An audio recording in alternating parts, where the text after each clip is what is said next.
बच्चों, आज इस वीडियो में वाच्य के बारे में पढ़ेंगे। तो वाच्य किसे कहते हैं, वाच्य के भेद इत्यादि। और इसको पढ़ाने के पहले मैं आप लोगों से ये कहना चाहूँगा, यह जो चैप्टर है सिलेबस के अनुसार है, 10th के सिलेबस के अनुसार है।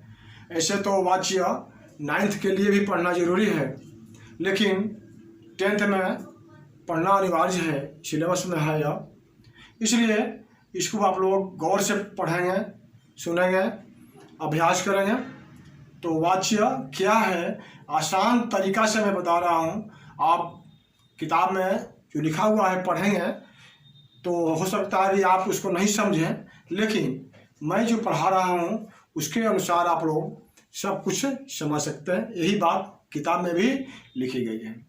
तो वाच्य किसे कहते हैं, आइए हम समझते हैं इसके बारे में। वाच्य यहाँ लिखा हुआ है, परिभाषा देखते होंगे आप लोग। क्रिया के उस परिवर्तन को वाच्य कहते हैं जिससे यह मालूम हो कि क्रिया, कर्ता, कर्म या भाव किसके अनुसार है। क्रिया के उस परिवर्तन को हम वाच्य कहते हैं जिससे यह मालूम हो कि क्रिया, कर्ता, कर्म या भाव किसके अनुसार है। क्रिया, वाक्य जब बनाते हैं उसमें क्रिया होती है, बिना क्रिया का वाक्य नहीं बन पाता है, क्रिया होती है। तो कुछ ऐसे भी वाक्य होते हैं जो जहाँ क्रिया कर्ता पर आधारित है, कुछ ऐसे वाक्य होंगे जहाँ पर क्रिया कर्म पर आधारित है, कुछ ऐसे भी वाक्य होंगे जहाँ क्रिया भाव पर आधारित है। यानी कर्ता, कर्म और भाव की प्रधानता उसमें होगी, तो उसे हम वाच्य कहेंगे। अब कैसे यह होगा मैं सिद्ध करता हूँ इसको, देखिए। अब वाच्य 3 प्रकार के होते हैं, इसको जानिए। वाच्य 3 प्रकार के होते हैं, कर्तृवाच्य, कर्मवाच्य, भाववाच्य। मैंने लिखा हूँ, मैं बताऊंगा भेद में, तो आप लोग जान लीजिएगा। कर्तृवाच्य, कर्मवाच्य और भाववाच्य। तो कर्तृवाच्य में क्या होता है उसको समझिए। आप लोग पढ़े होंगे पिछली कक्षाओं में कि कर्ता किसे कहते हैं। कर्ता काम करने वाले को कर्ता कहते हैं, आप लोग जानते होंगे। काम करने वाले को कर्ता कहते हैं। तो कर्तृवाच्य में क्या होता है कि क्रिया कर्ता के अनुसार होती है। कर्ता अगर स्त्रीलिंग है तो क्रिया स्त्रीलिंग होगी, कर्ता अगर पुल्लिंग है क्रिया पुल्लिंग होगी, कर्ता अगर एक वचन में है तो क्रिया भी एक वचन में होगी, कर्ता अगर बहुवचन में है तो क्रिया भी बहुवचन में होगी। तो यह कर्तृवाच्य है। कर्तृवाच्य में क्रिया कर्ता के लिंग वचन पुरुष के अनुसार होती है। जैसे यहाँ लिखा हुआ है, राम पढ़ता है, सीता पढ़ती है। राम पढ़ता है तो राम पुल्लिंग है और एक वचन में है। तो राम पढ़ता है जो क्रिया है कर्ता के अनुसार है, यानी राम के अनुसार है। राम पढ़ता है, मैं पढ़ता हूँ, वे लोग जाते हैं, मैं रोटी खाता हूँ। इन वाक्यों में जितनी क्रियाएं हैं वे सभी कर्ता के लिंग वचन के अनुसार है। यह कर्तृवाच्य है। अगर वाक्य में कर्ता स्त्रीलिंग है तो क्रिया भी स्त्रीलिंग होती है।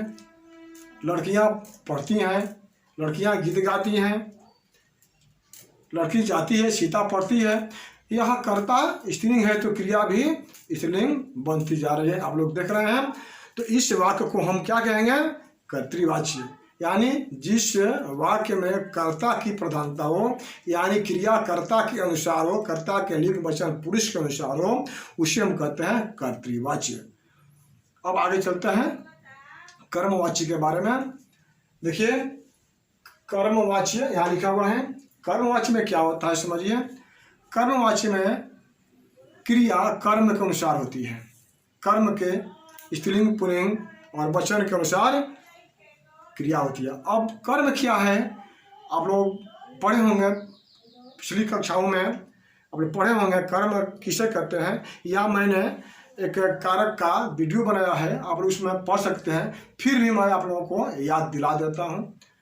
कर्म किसे कहते हैं व्याकरण के अनुसार। क्रिया का फल क्रिया का फल यानी काम होने का फल जिस पर पड़ता है उसे कर्म कहते हैं। याद रखिए, काम होने का फल जिस पर पड़ता है उसे हम कर्म कहते हैं। एग्जाम्पल के अनुसार, मैं पुस्तक पढ़ता हूँ, तो पढ़ने वाला काम पुस्तक पर हो रहा है, तो पुस्तक यहाँ पर कर्म है। मैं आम खाता हूँ, राम आम खाता है, तो खाने वाला काम आम पर हो रहा है, तो आम क्या हुआ, तो कर्म हुआ। तो अब यहाँ बताया जा रहा है कि जिस वाक्य में क्रिया कर्म के अनुसार हो, कर्म के लिंग वचन पुरुष के अनुसार हो, उसे हम कहते हैं कर्मवाच्य। अब कैसे, यहाँ पर उदाहरण द्वारा हम सिद्ध करते हैं। राम के द्वारा पुस्तक पढ़ी जाती है, राम के द्वारा पुस्तक पढ़ी जाती है। तो हम देख रहे हैं कि राम यहाँ पर पुल्लिंग है, तो यहाँ पर पुल्लिंग है राम, पुस्तक यहाँ पर स्त्रीलिंग है। तो पढ़ी जाती है जो क्रिया है पुस्तक के अनुसार है। यह पुस्तक क्या है, पुस्तक कर्म है, ठीक है। यह पुस्तक कर्म है, तो पुस्तक स्त्रीलिंग है, तो स्त्रीलिंग के अनुसार यह क्रिया भी स्त्रीलिंग हो गई है। तो अगर कर्म स्त्रीलिंग है तो क्रिया भी स्त्रीलिंग होगी। अगर कर्म बहुवचन में है तो क्रिया भी बहुवचन में होगी। कैसे, अब अगर वाक्य हो ऐसा हो कि राम के द्वारा पुस्तकें पढ़ी जाती हैं, तो पढ़ी जाती हैं क्यों हो गया, पुस्तकें के कारण हुआ। मैं आम खाता हूँ और मेरे द्वारा आम खाया जाता है, तो खाया जाता है आम के अनुसार हुआ। इस तरह के बहुत से वाक्य हम समझ सकते हैं, बना सकते हैं। यहाँ पर है कि सीता के द्वारा आम खाया जाता है। एग्जाम्पल, सीता के द्वारा आम खाया जाता है, तो खाया जाना आम के अनुसार है। इसलिए तो यहाँ पर क्या होता है कि क्रिया ठीक कर्म के अनुसार है। यहाँ पर कर्म की प्रधानता है, क्योंकि कर्म के अनुसार क्रिया यहाँ पर स्पष्ट है, तो इससे हम कहते हैं कर्मवाच्य कहेंगे हम। तो आप लोग समझ गए होंगे।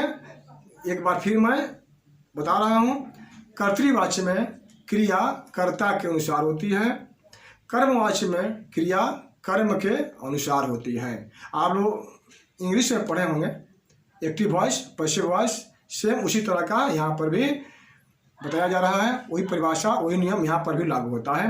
अब इसके बाद तीसरा जो नंबर है मैं आप लोगों को बता रहा हूँ, उसको आप लोग जानिए।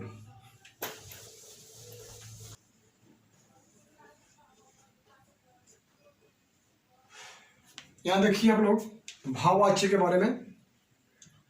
जिस वाक्य में क्रिया अथवा भाव की प्रधानता का बोध हो, क्रिया अथवा भाव की प्रधानता का बोध हो, उसे हम कहते हैं भाववाच्य। इसमें क्या होता है कि भावना प्रधान होती है, इसमें भावना के अनुसार सब काम होता है। एग्जाम्पल के अनुसार आप लोग देखेंगे, मुझसे चला नहीं जाता, रोगी से उठा नहीं जाता, उससे कहा नहीं जाता, ये सारी जो क्रियाएं हो रही हैं वो भावना से संबंधित है, भावना प्रधान है। राम के द्वारा हंसा जाता है, तो हंसना भी, रोना भी, सोना भी इसमें आ सकता है। ये सारी क्रियाएं भाववाचक क्रियाएं हैं, भावना प्रधान इसमें है। इसमें क्या होता है, इसमें कर्म नहीं होता है, कर्ता की भावना के अनुसार इसमें सारे कार्य होते हैं। तो यह हो गया आपका भाववाच्य। आप लोग तीन वाच्य पढ़ लिए, कर्तृवाच्य, कर्मवाच्य और भाववाच्य। तीनों का एग्जाम्पल, उसके पहले परिभाषा को मैंने बता दिया। आप लोग इसको याद करेंगे, अभ्यास करेंगे और यह जानिए कि क्लास 10th के लिए यह इम्पोर्टेंट चैप्टर है।